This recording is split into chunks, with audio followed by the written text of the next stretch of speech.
Mais qu'est-ce qui t'arrive? T'as pas bouffé depuis des jours ou quoi? Non, j'étudie une nouvelle technique. Et c'est quoi ta technique? Prendre 15 kilos en 10 minutes? Presque. Vu que Pau est super balèze, malgré son poids, je me suis dit qu'en fait, il tirait sa force de sa graisse. Une sorte de Samson, mais avec du poids au lieu des cheveux, tu vois. Mais quel con!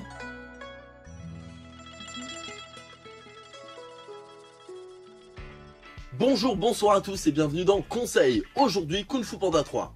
Le film est sorti le 29 janvier 2016 aux États-Unis et le 30 mars 2016 chez les amateurs de vin et de fromage. Le film a été produit par DreamWorks Animation et Oriental DreamWorks. Alors que Po retrouve son père biologique, Kai, un ancien frère d'armes d'Oogway mort depuis plusieurs siècles, revient à la vie. Fermement décidé de se venger de son ami qu'il a envoyé au royaume des morts, Kai aura pour but de détruire tout ce qu'Oogway a construit. Avant de commencer, petit retour en arrière. Le premier film est sorti en 2008 et a tout de suite conquis le public par son ton décalé, sa bande son et son visuel sublime. Le deuxième film, lui, est sorti en 2011 et malgré le fait qu'il n'est pas autant surpris que le premier, il dépasse tout de même son prédécesseur en termes de rentabilité. Comme le premier, Kung Fu Panda 2 était un film à la fois débile et d'une pertinente intelligence. Le genre de dessin animé à la Toy Story où enfants et adultes trouvent leur compte. Alors pourquoi le 3 il a mis 5 ans à sortir? Très bonne question, Gob. Ça m'étonne venant de ta part.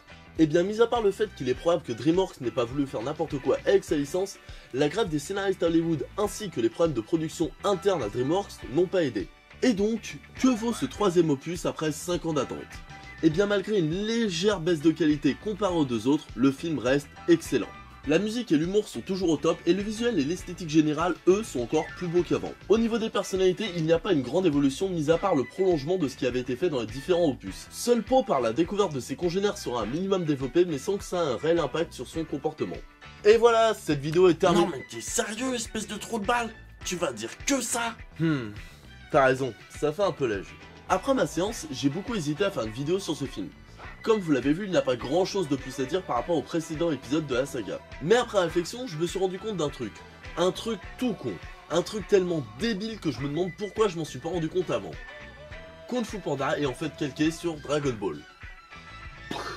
Et plus loin que Dragon Ball Z sur les shonen au sens large. Dans le premier film, le méchant est une légende vivante qu'on dit invincible comme Freezer. Dans le deuxième film, le méchant est craint pour sa technologie un peu comme celle et les cyborgs d'une certaine façon. Et dans le 3, le méchant vient du passé un peu comme Boo et Badidi. Badidi, Boo! Au début de l'histoire, Po est incapable de faire la moindre prise de Kung Fu pour au final devenir un guerrier légendaire, un peu comme Naruto et un bon nombre de héros de shonen. Personne ne croit en lui pour finalement reconnaître sa valeur, etc.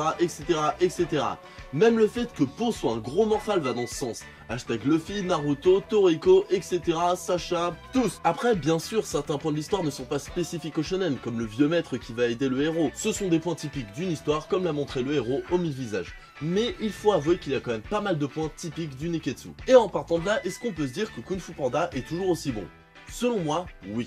Même s'il y a beaucoup de codes qui font le succès de la BD japonaise, le résultat n'en est pas moins génial. Et si en plus ça permet aux Américains de s'intéresser un tout petit peu plus au manga, alors moi je dis banco.